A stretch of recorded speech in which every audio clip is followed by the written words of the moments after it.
धर्मेंद्र भैया की जय हो पढ़ा। अरे आपसे तो भेंट हो गई है, हमारी आपसे मुलाकात कल।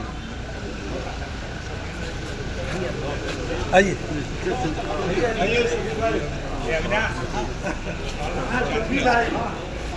भाई जी, अरे पैसा चलाते चलो।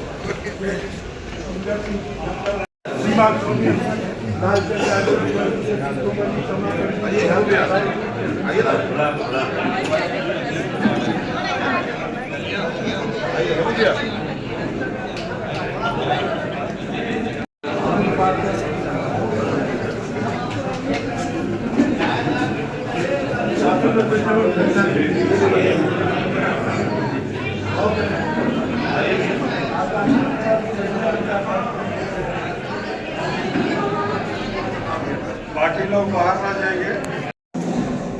संगठन सृजन के तहत जिस मुहिम को लेके बूथ लेवल से लेके प्रदेश लेवल तक पार्टी को मजबूत करने के लक्ष्य को लेके और उसकी समीक्षा करने के लिए हमारे जो ठाकुर साहब आए, उसमें ये निर्णय लिया गया कि 2025 जो है हमारा संगठन सृजन का वर्ष होगा और उस निमित्त हम लोगों ने गुजरात में, हरियाणा में, मध्य प्रदेश में, उत्तराखंड में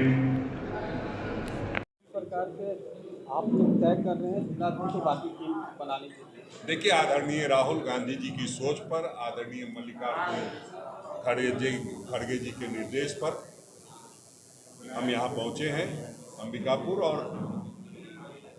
जो हमारा मुख्य ध्येय है, जो आदरणीय राहुल गांधी जी चाहते हैं, वो ये चाहते हैं कि जो व्यक्ति लोगों की समस्याओं से जुड़ा हो, जो पार्टी की विचारधारा के साथ मजबूती से जुड़ा हो, जो लगातार जनता के सुख दुख में साथ रहता हो, वैसा नेतृत्व का चयन करें, वैसी कमेटी जो संगठन बने जिसमें आम लोगों की भागीदारी हो, आम कार्यकर्ताओं की भागीदारी हो, और जो SC, ST, OBC, अल्पसंख्यक के साथी हैं उनकी ज़्यादा से ज़्यादा भागीदारी हो, जो जिसकी जितनी आबादी उसकी उतनी भागीदारी, जो हम लोग का एक थीम है उस पर सारी चीज़ें आधारित हो, और साथ ही साथ वो व्यक्ति सक्षम हो जनता की आवाज़ को बुलंद करने में और जनता की समस्याओं से निजात दिलाने में। वैसे व्यक्ति जो कैपेबल हैं वैसे लोगों को चयन करने का निर्देश मिला है।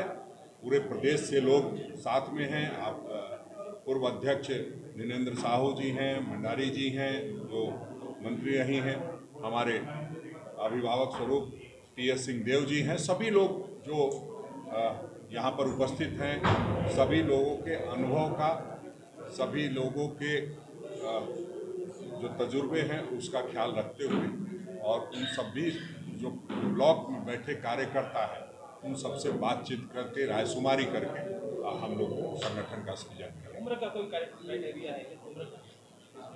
देखिए, ये जरूर हम लोगों की सोच रहती है कि युवा नेतृत्व हो, लेकिन इसका मतलब कतई ये नहीं है कि जो बुजुर्ग हैं हमारे उनके अनुभव का ख्याल नहीं रखा जाए। उम्र की सीमा बोल करके कोई चीज़ नहीं है। ये जरूर है कि प्राथमिकता हमें युवाओं को देनी है और उस लिहाज से प्राथमिकता युवाओं को देनी है। प्राथमिकता जो OBC, ST, SC, अल्पसंख्यक को देनी है। इसका मतलब कतई ये नहीं है कि बाकी लोगों को बिल्कुल छोड़ देना है। सभी लोगों को साथ लेकर के एक समग्र सबकी रायशुमारी करके हम लोग संगठन सृजन। सरगुजा पार्टी अभी 6 महीने पहले ही बने हैं, वैसे में सरगुजा में बदलाव की कोई जरूरत ऐसा महसूस हो रहा है? देखिए, हम समझते हैं आज पहला दिन है। ये आपका सवाल समय से बहुत पूर्व का है। 3-4 दिन घूम लेंगे, उसके बाद AICC को रिपोर्ट कर देंगे। उसके बाद जब परिणाम सामने आएगा तो वो ज़्यादा अच्छा होगा। अभी मैं अपना व्यक्तिगत विचार नहीं दे सकता हूँ जब तक कोई रायशुमारी न कर लूँ। रायशुमारी होने दीजिए, आप लोग से मिल के जाएंगे, आप लोगों की भी राय लेके जाएंगे। क्या लग रहा है सरगुजा में कितने, सरगुजा संभाग में 5-6 जिले हैं, लगभग कितने दावेदार निकलकर सामने आ रहे हैं? देखिए, हमारे को एक ही जिला की जिम्मेदारी है, वो अंबिकापुर और जसपुर दूसरा जिला जसपुर है। और अभी अगर सबसे पहले किसी से मुलाकात करने का हम लोगों ने निर्णय लिया तो आप लोगों से लिया, क्योंकि आपके माध्यम से अंतिम व्यक्ति तक ये संदेश जाएगा, अंतिम कार्यकर्ता तक ये संदेश जाएगा कि आदरणीय राहुल गांधी जी एक अच्छे संगठन का निर्माण करना चाहते हैं, अच्छे संगठन का सृजन करना चाहते हैं और उसमें सभी लोगों की भागीदारी सुनिश्चित हो। तो उस मद्देनज़र सबसे पहले आप लोगों से बात कर रहा हूँ। प्रयास करूँगा कि जाने से पहले भी आप लोगों से एक बार बात करूँगा। और अभी जो 3 दिन 4 दिन रहेंगे उसमें लगातार आप लोग से हम समझते हैं मुलाकात तो होती रहेगी, कुछ न कुछ अनुभव शेयर करेंगे। तो आज के लिए तो इतना ही काफ़ी होगा, हम समझते हैं। रायशुमारी में आम लोगों से भी की जाएगी चर्चा, समाज के निम्न तबके के लोग। देखिए, जो भी लोग अपनी बात कहना चाहते हैं उनसे हम जरूर मिलना चाहेंगे, लेकिन कई जगहों पे ये देखा जाता है कि प्रायोजित तरीके से लोग लाने लगते हैं, तो प्रायोजित काम नहीं चलेगा। तो एक नज़र पहचान लेता है, संगठन का अनुभव है कि कौन बुलाए गए लोग हैं, कौन लाए गए लोग हैं और कौन से खुद से आए हुए लोग हैं। तो जिनकी रुचि कांग्रेस में है, जो कांग्रेस के विचारधारा के से प्रतिबद्ध हैं, वैसे लोगों से पहले मुलाकात होगी। और बाद में कहा ही है, आप लोगों से भी मिलूंगा और जो प्रबुद्ध लोग हैं उनसे भी मिलूंगा, और कोई आम लोग चाहते हैं अपनी बात रखना तो जरूर उनसे मिलेंगे। सर, पूरे प्रदेश में सृजन हो रहा है कांग्रेस का, तो गुटबाजी पिछली सरकार में जमकर हावी दिखी, आप विपक्ष में हैं तो आज भी गुटबाजी है कांग्रेस में, तो उसको कैसे साथ पाएंगे? देखिए, अगर आपको सिर्फ इसी पार्टी में गुटबाजी लग रही है तो हम कुछ नहीं कह सकते हैं।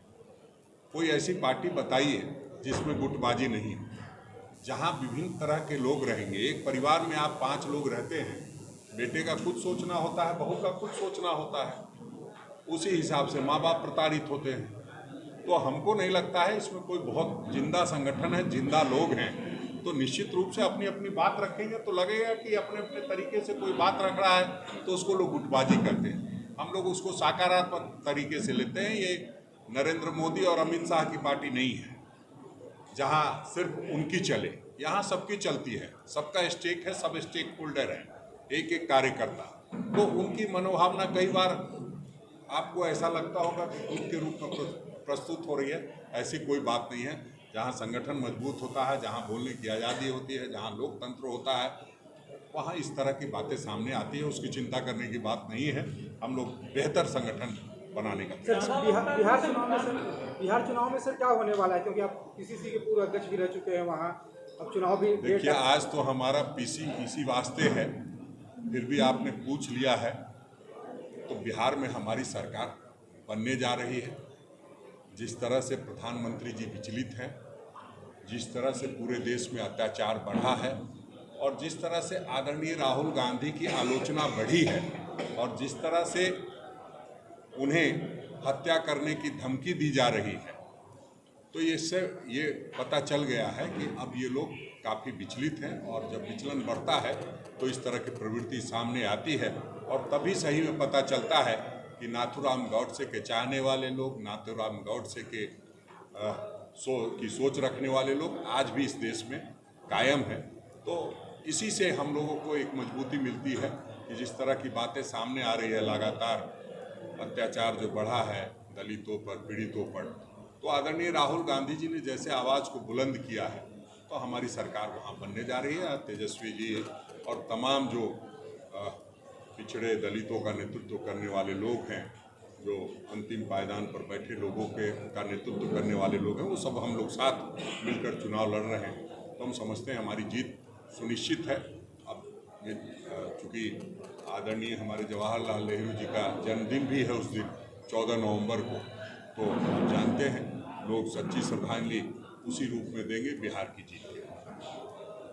एक सवाल था, जो आप लोग के द्वारा वोट चोर गद्दी छोड़ का जो अभियान चलाया जा रहा है उसको किस तरह से देखते हैं, बताइएगा। देखिए, मैं तो कहूँगा आप लोग किस तरह से देख रहे हैं। वोट चोर गद्दी छोड़ पूरे देश में मचा है शोर। हर व्यक्ति अपने मन से ये नारे लगा रहा है। आप कहीं स्कूल के बस के बच्चे जा रहे हो और कहीं कांग्रेस का झंडा दिखता है तो बच्चे नारे लगाने लगते हैं कि वोट चोर गद्दी छोड़। तो इसका मतलब है कि जो आदरणीय राहुल गांधी जी ने बात कही, वोट चोर को गद्दी छोड़ना ही पड़ेगा।